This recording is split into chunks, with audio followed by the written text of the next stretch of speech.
Mortal Kombat has been going strong for over 30 years now and has developed a massive catalog of characters during that time. We're looking at the entire list of characters, save for a few exceptions, and ordering them using things like visual and gameplay design, memorability, and general impact on the franchise. This is just one opinion, and you're more than welcome to disagree. Not everyone is going to see every character in the same light, and hopefully this can inspire some discussion and closer inspection of this great and long-running franchise. In the end, we chose 73 playable main roster fighters to be on this list, skipping the handful of guests like Kratos, Robocop, and Predator that NetherRealm brought in for the 3 most recent Mortal Kombats, as they're not actually related to the story and likely won't be coming back as series regulars. That said, we could definitely create a similar video just for them. Let us know in the comments section if you'd be interested in something like that. We're also not featuring the DC characters from the MK vs. DCU game. Both Smoke and Sub-Zero are regarded as single entrants despite having cyber and human versions. And finally, no meter mocap, they're just jokes. Alright, with that, let's jump in. Number 73, Su-Hao. Commonly hailed as the worst Mortal Kombat character, Su-Hao is despised for uninspired design, awkward maneuvers, and for being one of many cheap Kano copies. He was even noted to be Ed Boon's least favorite character alongside Draman. Now, Su gets killed in Jax's Deadly Alliance ending, something series lead animator John Vogel retroactively deemed canonical because of his hate for the character. Su is further dishonored by developers in MK11 as Aaron Black reveals his head in a bag during his pre-fight intro. Su-Hao is memorable for being bad and not in an entertaining way. Number 72, Dairu. Dairu is offensively unremarkable as arguably Deception's worst new addition, which is a terrible running to be in. He's incredibly flavorless with extremely generic attacks, his best one seeing him T-pose and slam his own body into the ground. People seem to like his fatality where he stabs you in the eyes with your own ribs, but even that's something that virtually any character could do, bringing us right back to the fact that Dairu is exceptionally unremarkable. Number 71, Cobra. Hey, what's Ken Masters doing in Mortal Kombat? Oh wait, it's not Ken, it's Cobra, and there's nothing entertaining about Cobra except for his likeness to Ken. He's bland, he sucks, he loses a lot. Next character. Number 70 and 69, Dagon and Taven. You remember Dagon from Armageddon? And how about Taven? Well, if not, that makes sense. They basically fill the same generic role as obligated newcomers that didn't get enough attention in a game where the entire development team was bogged down with bringing every single character they'd ever made back to the same roster. Dagon technically starts the Red Dragon clan, so there's that to add to his personality, but really these two come across as figures fit to be background characters, and that's about it. Number 68, Serena. A very forgettable character who likely only appeared as playable because of Armageddon's Everyone Is Here gimmick. She may be best known for being in the not exactly high-budget live-action cutscenes from Sub-Zero mythologies. All of her moves are derivative from cooler ones from cooler characters, and we've already forgotten whom it was we were talking about. Number 67, Moloch. A sub-boss for Deadly Alliance that, like many, felt like just an obligation when it came to Armageddon. He didn't have as many moves or stances as other characters and came across as more of a bonus experience than a serious roster addition. Fun to use against the computer or unsuspecting friends, but that's about it. Number 66, Onaga. Everything we said about Moloch, but with a slightly cooler visual design. He also served as a fairly crucial part of the storyline as the big formidable boss during the 3D years, but there's also a reason the franchise has moved completely past him. Number 65, both Chameleons. These two are basically just a collection of the palette swap ninjas, one for the males and one for the females. They're more fun little gimmicks as opposed to unique characters and fall fairly far down the list for being so. Number 64, Blaze. That flaming guy in the background of the Pit 2, they eventually made a whole character out of him. That's pretty much it. He used to be in the background, and now he's a character. Made of fire. He's real strong. He protects dragon eggs. How much more do you want? He used to be in the background, and everybody wondered about him, and now he's a playable Number 63, Mavado, a bland black dragon character whose only claim to fame is that he killed Cabal off-screen and took his hook swords. Mavado also has a pair of not goofy stretchy claws and spike shoes that you should take very seriously. And if you think Mavado's not cool in any way, just take a look at this fatality. Number 62, Kai. Kai is about as vanilla as they come. He wasn't really bad in any way, he just melded into the background of Mortal Kombat 4 and was quickly forgotten as there was almost nothing memorable about him, save for maybe his handstand walk. Number 61. Hotaru. Meant to represent order to an extreme degree, Hotaru has a somewhat cool mantis-like appearance and a fairly forgettable moveset. He hasn't been used again since the end of the 3D era, as he came across as widely boring and would probably be received as a wasted roster spot if he were to re-emerge. Number 60. Kira. A Kano-Sonya kind of hybrid, Kira has better moves, visual design, and backstory than most of her fellow Deception newcomers, but she still isn't great. She does what others already do, just a little worse, and there was never much of a need for her as a copycat of better characters. Number 59. Shujinko. Shujinko served his purpose as the new protagonist for Mortal Kombat Deception well enough, as it was a game that saw the evolution of a young warrior into an old master. Now that said, he's kind of bland compared to most of the rest of the MK cast, and literally borrows all of his moves and attacks from others. Number 58. Draman. Super basic and super ugly, Draman doesn't offer a whole lot. He's a gross old leathery skinned demon from Outworld who takes orders from Quan Chi and hits you with his club sometimes. He had a few satisfyingly memorable attacks that he could pull off, and that's why he's eked up the list just a bit. Number 57. Darius. Another Deception misfit, Darius is one of the less misfitty members of the group. He showed promise with an interesting visual design and a few somewhat interesting attacks, but that said, he still really didn't stand out all that much. Number 56. Raiko. Raiko had a lot of potential with some brutal attacks and a mysterious backstory that led many fans to speculate that he might be Shao Kahn. In reality, he was a character quickly forced into Mortal Kombat 4 to replace Noob Saibot for the sake of avoiding having too many ninjas. His story has changed around a bit over the years, often seeing him as a general for Shao Kahn, but it's never really gone anywhere meaningful. Number 55. Li Mei. Li Mei was kind of a nobody who appeared in Deadly Alliance and was most memorable for having fairly revealing costumes both there and in Deception. She's since been relegated to background story roles, and not many are holding their breath to see her return to the playable front. Number 54. Jarek. Jarek was MK4's Kano ripoff that just didn't work. He was basically an alternate skin for Kano, as he had a similar backstory as a Black Dragon member, almost all the same moves including eye lasers despite having no explanation for them, and a beef with Sonya and Jax. Jarek was incredibly entertaining, as he has one of the most infamous so bad it's good endings in all of Mortal Kombat, so he does get a few legit bonus points for making us laugh as much as he has. Number 53. Ashra. She looks like Lady Raiden, but really didn't play like him at all. Despite her bright, white, and immaculate appearance, Ashra is actually a demon from the Netherrealm who hunts other demons. She's got an interesting enough setup, but was kind of mishandled and given a bland story in Deception that caused all of us to kinda forget about her. Number 52. Kung Jin. Kung Jin is the descendant of the great Kung Lao and nephew or cousin, depending on which game you're talking about, of the current Kung Lao. He was also perhaps the worst received of the 4 combat kids. His snarky nature didn't translate into as much charisma as it did cringe for many, and though he's got a versatile playstyle that involves both long and short range abilities, he was still widely forgettable and didn't make it into Mortal Kombat 11. Number 51. Kintaro.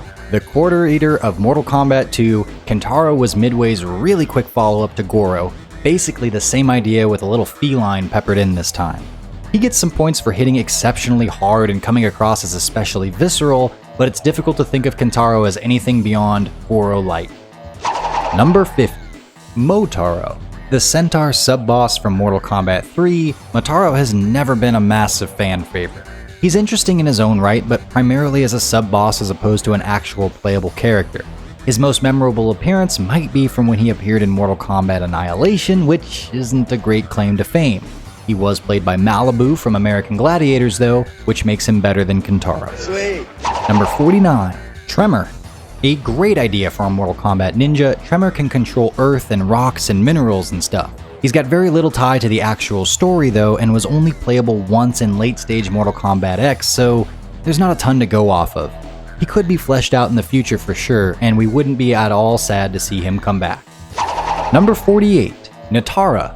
Mortal Kombat's only vampire character thus far, Natara had and still has a ton of potential despite not being used again since her Deadly Alliance debut and obligated Armageddon appearance. She's got a decent, if tired, backstory about saving her people, and has a cool wing design as a vampiric femme fatale.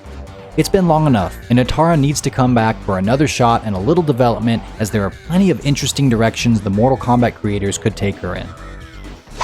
Number 47. Stryker. This character kinda made no sense upon his Mortal Kombat 3 debut. He's a cop, but you wouldn't know it by looking at him. He's pretty plain Jane as just a guy with some weapons who wants to take on Mortal Kombat. And though he made a little more sense in Mortal Kombat 9, he's still not a fan favorite. He does need to be portrayed by John Cena in a live-action movie, though. Number 46. Tanya. Tanya was introduced in MK4 seemingly as a replacement for Katana and Mileena. Developers then added both Katana and Mileena into the MK4 update, MK Gold, so that says something. Tanya has her fanbase for sure, but has proven to be very often annoying to fight against in games and is a bit of a one-trick pony when it comes to storylines, as she's guaranteed to betray whomever it is she first aligns with. Number 45. Collector. Lots of personality is immediately apparent the moment you lay eyes on this six-armed taxman from Outworld. The idea here is great, as Collector has a bottomless bag of tricks that he can pull from, though he ultimately didn't land as the most memorable addition to Mortal Kombat 11. Reception to Collector was a little more lukewarm than it could have been, as he didn't do much in the story and then felt a little all over the place with his gimmick.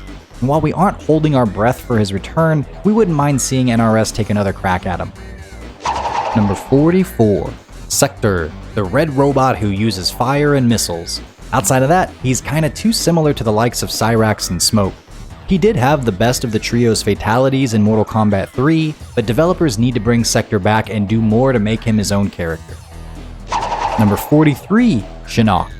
Mortal Kombat is usually pretty good with their big baddie antagonists. Shinnok feels like the exception, first appearing in MK4, but kind of being overshadowed by Quan Chi. Shinnok is a fairly bland elder god who's a bad guy because he's a bad guy who likes to do bad guy stuff. He's got some interesting moves with his giant skeleton hands that he manifests, but he also got his ass kicked by teenager Cassie Cage in her MKX debut, and we've never really been able to take him seriously since. You got caged. Number 42. Boraicho. Mortal Kombat's drunken master, Boraicho drinks, vomits, farts, and belly flops his way through enemies in a manner that seems to have turned more people off than on. We think he still has potential, but reception of Bo has been very mixed, and he's seen by many as little more than a big fart joke. Number 41. Ferrator. A cool idea for Mortal Kombat X, Ferrator is actually a pair of mismatched characters who fight simultaneously. Tor, the hulking giant, does the bulk of the work, while Farah, the pint-sized child, rides and instructs him. The symbiotic pair made for an interesting character with unique maneuvers and fun dialogue, but didn't seem to become anyone's favorite, and maybe aren't the most requested for return. Number 40. Shiva. People wanted to play as Goro, but he was too big, so Midway made Shiva from Mortal Kombat 3. She's stuck around, she's been somewhat interesting, she's got that annoying stomp and that skin-peeling fatality that you don't let your mom see unless you want her to take away Mortal Kombat 3 forever. Shiva's fine. She's not the best, but she's fine. Number 39. Cassie Cage. Daughter of Johnny and Sonya and leader of the Combat Kids as the internet calls them, Cassie Cage is the character you're supposed to love from the new games. She defeated Elder God Shinnok in one-on-one combat during her first appearance, which was stupid. All that said, developers clearly spent a ton of time on Cassie, giving her loads of personality as an in-your-face millennial and a bunch of really cool animations as she fights. We're sure we'll see more of Cassie in the coming games, whether we want to or not. You got caged. Number 38. Takeda. Son of Kenshi and pupil of Scorpion, Takeda had a ton of natural momentum the moment we heard who he was and saw his vicious bladed whips and plasma swords. He's set up to be a strong addition to Mortal Kombat, but only has one appearance thus far, as he was used in MKX and then shelved for MK11. We're hoping for Takeda's return and to see if he can make more of an impact with it. Number 37. Skarlet. Think about it, and Skarlet might just be the most terrifying character you could face in all the Mortal Kombat universe. She has the ability to manipulate blood telepathically, and some of the gnarliest fatalities as a result. Rumors of a Red Lady Ninja started back in Mortal Kombat 2, but developers actually brought her into fruition in Mortal Kombat 9, and again in Mortal Kombat 11. She looks great, fights well, is a perfect fit for Mortal Kombat, and we fully expect her to return sometime in the future. Number 36. Havoc.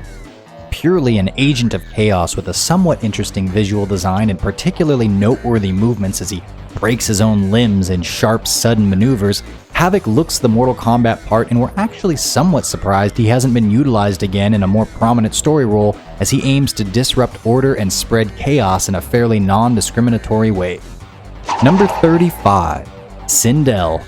Katana's usually evil mother who's got a decent bit going for her with her iconic screams and hair-based attacks. She plays a lot of political roles in Mortal Kombat, which isn't everyone's cup of tea, and she has one of the worst lines in movie history. You know what happens to a toad when it's struck by lightning?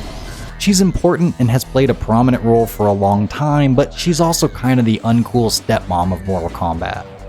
Number 34. Cetrion, the elder goddess of life, virtue, and ridiculous zoning.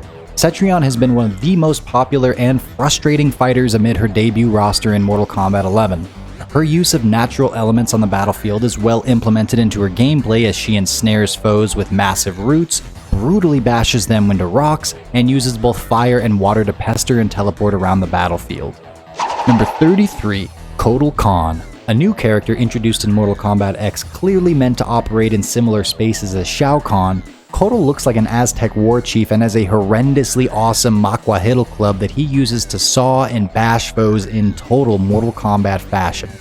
He has some interesting gameplay abilities such as summoning enhancement totems and morphing into a cat, but hasn't proven very strong in either the story or tier list despite his higher status, and as such hasn't resonated as much as he might have. Number 32. Frost. Lady Sub-Zero, who first appeared in Deadly Alliance. Frost hasn't amounted to all she could be, but she still retains potential and has seen some cool evolutions over the years. She's got an interesting visual and gameplay design that were particularly enticing in her recent cybernetic MK11 appearance. Frost kind of needs to find her groove in the overall story, and she very well might, as NRS will probably continue to bring her back. Number 31. Garrus. Another Mortal Kombat 11 newcomer, Garrus has a pretty badass gimmick as he's essentially made up of the sands of time. As such, developers have been able to play with both T-1000-like weapon manifestations and time-slowing and reversing maneuvers. Though he tends to feel a little on the overpowered side as this seemingly invincible being who can manipulate time to his advantage and suffers from a lack of much personality, he's still an extremely good idea for Mortal Kombat, and we certainly hope to see him further fleshed out in the future. Number 30. Rain. The purple palette swap ninja with water powers.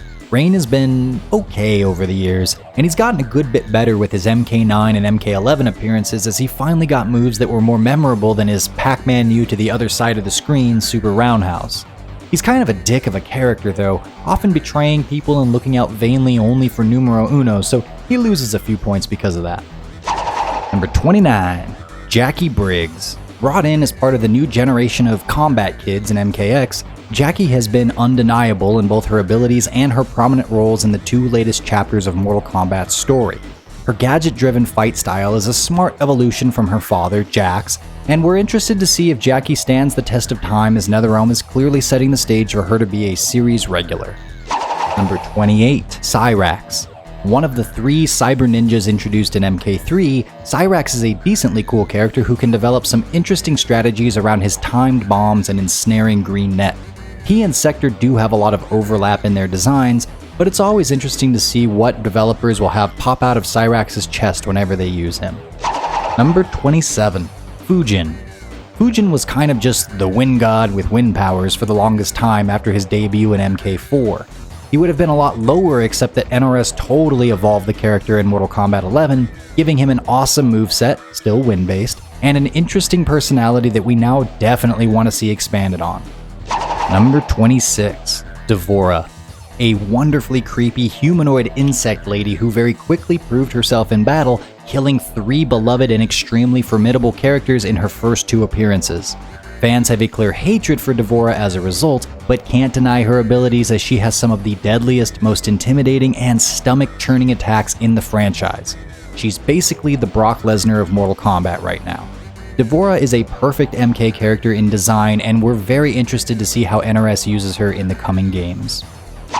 Number 25. Goro. as is the case for most of the bosses in MK, Goro has more or less become just another member of the Mortal Kombat cast at this point. When he first debuted in MK1, however, he stood out prominently as an especially powerful foe set apart from the rest of the roster because of his physical stature, his status as the undefeated 9-time champion for Team Bad Guys, and the fact that he was outside the realm of characters players could actually use and explore. While he's widely lost his status as sub-boss, Goro was one of the very first in the genre to stick out as such, and thus plays an important role in fighting game history. Number 24. Nightwolf. A Native American shaman who uses a hatchet, wields a bow and arrow, calls upon ancestral and natural forces, transforms into a wolf, can summon a bear spirit. He's got a really good loadout for a Mortal Kombat character.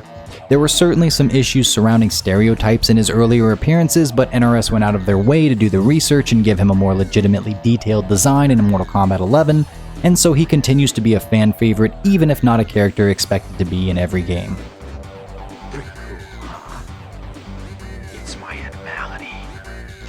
Number 23.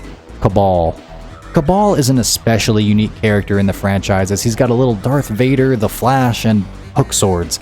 There's nobody quite like Cabal, and though the odd directions developers have tried with him have been both hit and miss at times, he definitely tends to be a breath of fresh air on any roster that could use a break from more traditional approaches. Number 22. Kung Lao. Kung Lao had a ton of potential when he was first introduced in MK2, his bladed oddjob hat being one of the coolest weapons Mortal Kombat has ever incorporated, and that still rings true here some 20 years later. He's had a really strong attendance ever since, even getting a spin-off along with fellow Shaolin monk Liu Kang. Kung's hat has made for some of the best fatalities in all of Mortal Kombat, and he's proven to be a strong fan favorite, despite often losing and being killed in certain storylines. Number 21. Jade. First introduced in Mortal Kombat 2 as a hidden character, Jade quickly became one of the most formidable opponents once she made her playable debut in Ultimate Mortal Kombat 3. She was quickly distinguished from the other lady ninjas thanks to her trademark bow staff, bladed boomerang, and the incredibly annoying when used by AI ability to invincibly run through projectiles. She hasn't been in the most Mortal Kombat games, but every time she does appear, she garners more meaningful presence and personality. Also, MK9 Jade, best Jade. Number 20. Erron Black. The Wild West meets Mortal Kombat in the best way through Erron Black. A hitman, gunslinger, cowboy who goes toe-to-toe with the denizens of Outworld, how did it take Ed Boon 10 games to come up with such an awesome Mortal Kombat edition? His design isn't all that novel, but works so well as he takes on supernatural foes by pulling off trick shots and using the sharpened bones and stolen poisons of conquered targets to fight with. Erron Black is one of the absolute best new additions to the MK roster, and if he stands the test of time and continues to appear, he can definitely climb the ranks further. Number 19. Kenshi. A blind swordsman with telekinetic abilities, Kenshi is naturally set up for success as a badass Mortal Kombat character. He was introduced in Deadly Alliance and had a spotless attendance record up until Mortal Kombat 11, appearing in 4 out of the 5 subsequent games. Kenshi fits into the world of MK perfectly, has a ton of charisma as he fights with both ability and honor, and we're excited to see him come back, hopefully soon. Number 18. Smoke. Smoke was initially shrouded in mystery as a hidden Mortal Kombat 2 fighter, and that mystery turned to feelings of tragedy when we later found out that he was an old friend of Sub-Zero's who was forcefully transformed into a cyborg by the Lin Kuei. He started out as basically a copy of Scorpion with some smoke effects added on, but has evolved over the years to have some very interesting moves and abilities, even serving as Noob Saibot's tag team partner in Mortal Kombat Deception. Number 17. Kano. Kano is an OG combatant who didn't have the most charisma coming into things as he was cut from Mortal Kombat 2, but has definitely proven his worth over the years. He's actually found the most traction in more recent times as developers have leaned further into the charm of his anti-charm. Kano's at his best when he's talking about or carrying out brutal sequences in the most cavalier of manners, such as when he dances with his dying foes after having just stabbed them in the neck, or urinates next to the recently decapitated or exploded remains of his latest victim. Kano isn't for everyone, but stands out as one of the most brutal characters in all of Mortal Kombat, and that, in and of itself, is worthy of commendation. Number 16. Ermac. Ermac started as a theoretical fighter as fans noticed the term Ermax on the MK1 diagnostics menu. This was simply a macro Ed Boon had created to catch coding errors, but enough speculation and theory got developers to actually create the character for Ultimate Mortal Kombat 3. Now, he started out as a red palette swap ninja with a kind of meh set of abilities, but has since transformed into a full character, comprised of many dead warrior souls and able to pull off some of the coolest telekinetic abilities in fighting games, as well as some of the most stomach-churning kill moves in the franchise. Number 15. Noob Saibot. After the original Sub-Zero is killed by Scorpion, spoilers, he comes back in Mortal Kombat 2 as the undead shadow ninja Noob Saibot. Originally just a hidden character with the moves of other ninjas, Noob Saibot got his name from the reverse spellings of the last names of MK co-creators Ed Boon and John Tobias. He resonated so well that he was eventually brought in as his own character, with his own moveset, and tends to appear in about every other main franchise entry on average. The creativity that's gone into developing Noob over the years is really where he shines most, almost always gaining some new maneuver or attack in each appearance that sticks out as particularly impressive. Number 14. Sonya Blade. Sonya was Mortal Kombat's answer to Street Fighter's Chun-Li when the franchise kicked off in the early 90s, and though she wasn't the most popular addition to the 7-character roster, she did prove to be a powerful fighter who could go toe-to-toe with the rest of the cast. This was thanks not only to her military training and background in the Special Forces, but also the implications of the no-nonsense and badass personality that'd be required to survive in and get to the top of such an arena. Number 13. Baraka. Baraka's super plain gimmick is that he's a humanoid monster with swords that come out of his arms. Basic, yes, but hot damn are retractable sword arms effective in the world of Mortal Kombat where slicing and dicing is a routine part of the experience. Baraka has some of the most visceral and painful to watch moves in the franchise, and though he's pretty much just a vicious dude with a bunch of sharp ends to kill you with, that's exactly what you want from an MK foot soldier. Baraka does his job immaculately both within the story and without, and never complains about it. He's won over a ton of fans as a result, and deservedly so. Number 12. Jax. Jax has been in almost every Mortal Kombat since MK2, and was basically that cool guy with the metal arms for the majority of his career.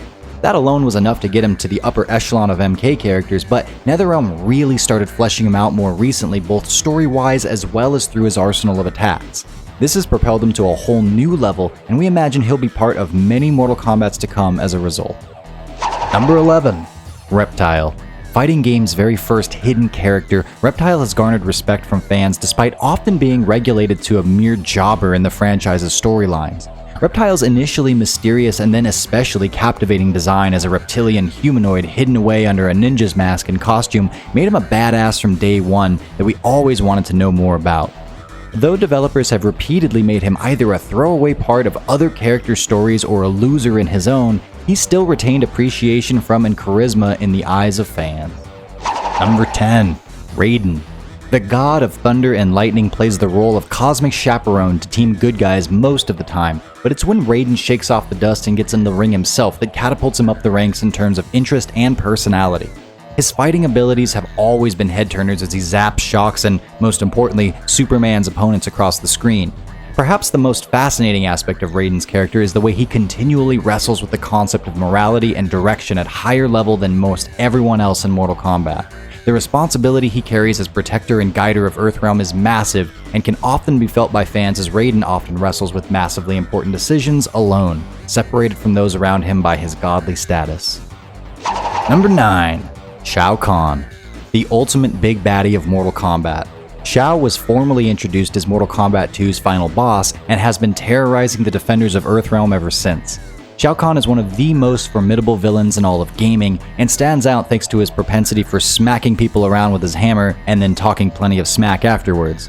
Other big baddies have come before and after Shao Kahn in the MK universe, and yet he's remained the most potent of them all by a good bit. Number 8. Liu Kang. Liu Kang is the main protagonist of Mortal Kombat, and you might call him the Ryu of the franchise. At least, that's what developers seem to have wanted him to be. Liu is the unmistakable hero who's easy enough to get behind, but he does lack a little in the personality department, as others who are routinely around him tend to have more interesting things to say.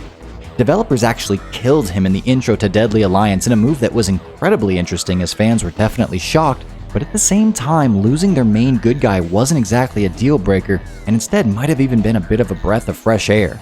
Liu Kang continues to be one of the most important characters to Mortal Kombat, with one of the most interesting movesets thanks to his flying dragon kick, his trademark dragon fatality, and his iconic bicycle kick.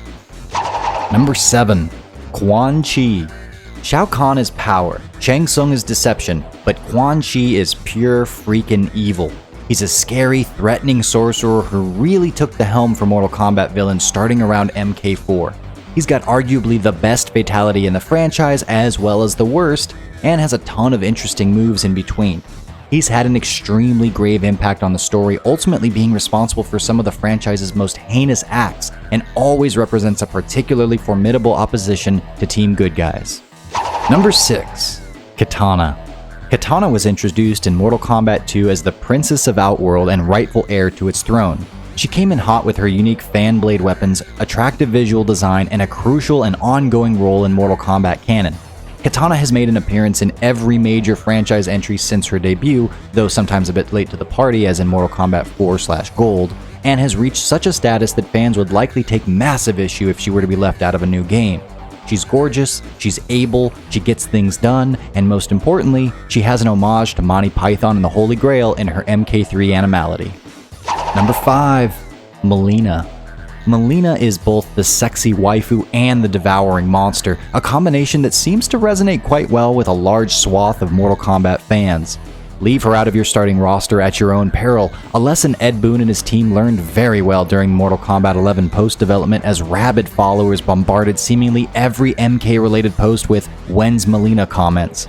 The clone sister of Kitana has many savagely memorable attacks, including her trademark roll, teleport kick, and side throw, but is never above simply ripping her mask off and then ripping your face off with her vicious Tarkatan teeth. Number 4. Shang Tsung. While Shao Kahn often takes center stage for team bad guys by force with his raw power, Shang Tsung's propensity to weave webs and hatch plans from the wings and the rafters makes for an even more intriguing bad guy. With snake-like deception and questionable motivations as his constant companions, Shang is virtually always a threat that you can never take your eyes off of or fully understand. He was the very first boss of the franchise with an interesting gimmick of being a compilation of all other fighters, but has since garnered his own arsenal of attacks that stand out just as well on their own. His ability to mimic and steal the souls of other warriors stands as a near bottomless well for the kind of symbolism and metaphor that goes into fueling a strong story, and his top-tier portrayal by Kerry Tagawa in the 1995 live-action film, as well as in 2019's Mortal Kombat 11, solidified him as one of the more interesting personalities in all of MK canon. Number 3. Johnny Cage. Johnny Cage is one of Mortal Kombat's world warriors who have been around since the franchise's earliest chapters, been back in almost every new entry, and are all but expected to appear on a roster for any game with Mortal Kombat in the title. Johnny has tons of charisma as he's got a clearly defined personality as a not-so-secretly insecure movie star with something to prove. He's entertaining on almost all fronts as he's great at dishing out sarcastic and half-witty jabs. In fact, the kind of dark humor that Mortal Kombat has always retained and more heavily leaned into in recent years is basically embodied by Johnny himself. It's fun to hear him dish out insults, and sometimes even more fun when he gets his well-deserved tastes of his own medicine. But this is all backed up by the fact that Johnny can actually still hold his own in a fight, even with the best of them. As cocky as he is, he's willing to engage in a duel to the death with opponents like a four-armed monster from another world, and more often than not comes out on top when he does so. Pepper in his list of memorable attacks, none more so than his trademark nut punch, and you have one of the most endearing fighting game characters ever created. Number 2. Sub-Zero. If there's anyone who can give the number 1 pick a run for his or her money, it's Sub-Zero. The Frosty Blue Ninja has been a fan favorite since day one, and for good reason. Not only is he a capable and wise fighter, but he's also got wonderfully badass attacks that have been imitated in fighting games for years. Sure, he can freeze you, and that's pretty memorable in and of itself, but over the years he's garnered tons of other creative ice-related techniques like the ice clone, the ice puddle, and the manifestation of about 100 different objects with pointy icicle stabby ends on them. Sub-Zero is the only character to be featured in literally every main installment of the Mortal Kombat series, and even got his own spin-off game because of how popular he is. Sub-Zero is my personal favorite for what it's worth, but we can't deny that his popularity and impact just aren't quite as strong as... Number 1. Scorpion. There's just no way around this one. Of the many characters that have proven to have staying power over the last 3 decades of combat, Scorpion just stands above them all. I mean, he's a flaming skull ninja on a revenge quest. From his iconic Ed Boon voiced "Get over here" line to his trademark fighting game weapon that's just as recognizable as the Hadouken at this point, there's a reason developers have chosen Scorpion as opposed to one of the good guys to not only be the most common franchise mascot, but to even appear as the silhouette on development company NetherRealm Studios' logo. Scorpion has a relatively common backstory as he's all about getting revenge on those who killed him and his family, but hey, it's a tried and true approach that works and has allowed Scorpion to morph around as a hellspawn character who has ranged from anti-hero to hero throughout Mortal Kombat's life. He's one of the few figures we can say without a second thought belongs on the Mount Rushmore of fighting games, and for that, we say Scorpion is the #1 character in all of Mortal Kombat. Okay, that's all 73 combatants. We're sure you agree with every last pick, but if you don't, feel free to share your opinions in the comments below. If you liked what you saw here, we did a similar video for all the Street Fighter characters, and if you'd like to see similar content like this in the future from us, let us know by giving this video a like and our channel a subscription. I've been John Velociraptor Guerrero for EventHubs. Thank you so much for watching, and we'll see you in our next video.